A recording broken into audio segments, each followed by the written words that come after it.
Hello दोस्तों, जय भीम। मैं सत्यपाल, आप देख रहे हैं द मूक नायक में आपका स्वागत है। दोस्तों, भारत देश में एक कई दिनों से जो आंदोलन चल रहा है, अगर आप उस आंदोलन से अनजान हो, आपको अगर उस आंदोलन के बारे में अगर पता नहीं है, और जिसको भी पता है इस आंदोलन की क्या गति होने वाली है, कब से ये आंदोलन चल रहा है, किस प्रकार से इस देश में बौद्धों पर अत्याचार अन्याय होते हुए आ रहा है। दोस्तों, बौद्धों की विरासत बौद्धों के हाथ में न होना इस देश में सबसे बड़ा, जिसे दुर्भाग्य आप कह सकते हैं, कि बौद्धों पर जो अन्याय हो रहा है वह आप क्यों हो रहा है और कैसे हो रहा है, हम जानेंगे ऑल इंडिया बुद्धिस्ट फोरम के जनरल सेक्रेटरी आकाश लामा जी से। दोस्तों, आइए जानते हैं कि उन्होंने क्या कहा है। दोस्तों,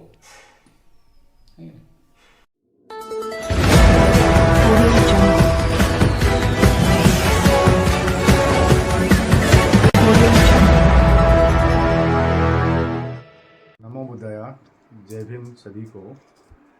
विशेष करके आगामी 26 नवंबर भारत के संविधान दिवस के उपलक्ष्य में पूरे भारत में पूरे जिलों में और ब्लॉक लेवल में, सब डिवीज़न लेवल में, पंचायत लेवल पे जहाँ पे हमारी बौद्ध है, जहाँ पे बौद्ध मठ है, बौद्ध ऑर्गेनाइजेशन है, अपने अपने लेटर पैड पर हम लोग ने आह्वान किया ऑल इंडिया बुद्धिस्ट फोरम ने कि सभी अपने ज्ञापन दे, और वो ज्ञापन प्रधानमंत्री को, राष्ट्रपति को, बिहार के मुख्यमंत्री को, गृह मंत्री, होम मिनिस्टर को, उसी प्रकार से नेशनल माइनॉरिटी मिनिस्टर को, उसी राज्य के मुख्यमंत्री, गवर्नर और नेशनल माइनॉरिटी कमीशन और स्टेट माइनॉरिटी कमीशन को ज्ञापन दी जाएगी।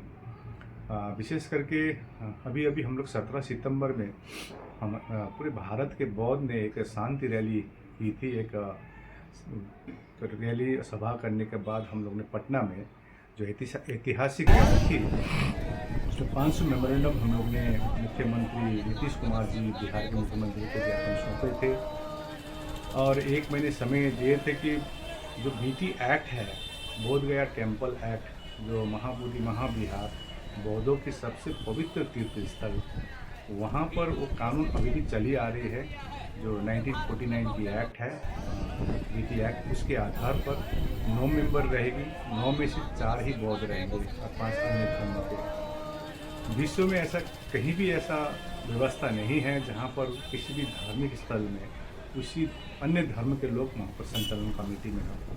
तो बौद्ध गया में, महाबोधि महाविहार में क्यों?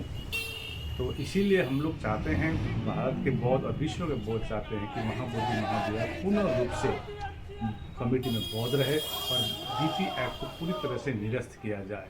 तो 26 नवंबर में पूरे भारत में ये ज्ञापन दी जा रही है, और वहाँ पर रैली करके हो, या उस दिन संविधान दिवस है, संविधान दिवस के उपलक्ष्य में डॉक्टर भीमराव अम्बेडकर के प्रतिमा के नीचे बैठ के हम लोग शांति से प्ले कार्ड दिखाकर डीएम के मार्फत या एसडीओ के मार्फत या वीडियो के मार्फत या पंचायत प्रधान के मार्फत वहाँ पर ज्ञापन दी जाएगी।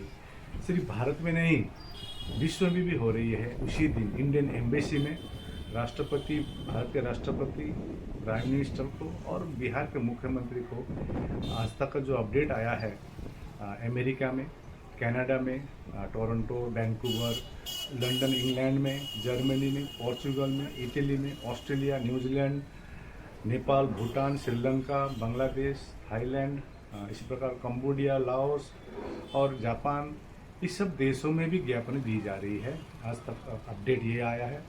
और विशेष करके आज का जो मेरा ये आह्वान है, दिल्ली एक भारत की राजधानी है, दिल्ली में 26 नवंबर में सुबह 10 बजे जंतर मंतर में एक सभा होगी। बीटी एक्ट को पूरी तरह से निरस्त किया जाए और बौद्धों का स्थल बौद्धों को सौंपा जाए। तो ये मांग लेकर एक सभा है जंतर मंतर में दिल्ली में, और उसके बाद ज्ञापन दी जाएगी। अब दिल्ली के आसपास के जितने भी हमारे धम्म मित्र, रिम्पोचे, लामा, बनते, जितने भी है, सभी से अनुरोध है, जंतर मंतर में आप सुबह 10 बजे पहुँचिए। और हम लोग भी जो अन्य अन्य राज्य के हैं, दिल्ली में जो बासिंदा है, उनको अनुरोध करते हैं कि बौद्धों की ये अन्यपूर्ण कानून जो अभी तक भी लागू है, देखिए बौद्ध कभी भी अपनी आवाज़ ऊंची आवाज़ नहीं रखती है। और ये जो 130 साल अनागरिक धम्मपाल ने जो आंदोलन शुरू की थी, अभी तक इसका कोई फलदायक परिणाम नहीं हुई है। तो हम सभी से अनुरोध, विशेष करके भांते, लामा, रिम्पोचे, सभी से अनुरोध करते हैं, ये कौन कर रहा है, ये आकाश लामा कर रहा है, ऐसा नहीं देखकर बौद्धों का जो हक अधिकार है, क्योंकि हम किसी का हक अधिकार नहीं मांग रहे, हम हमारे हक अधिकार मांग रहे हैं।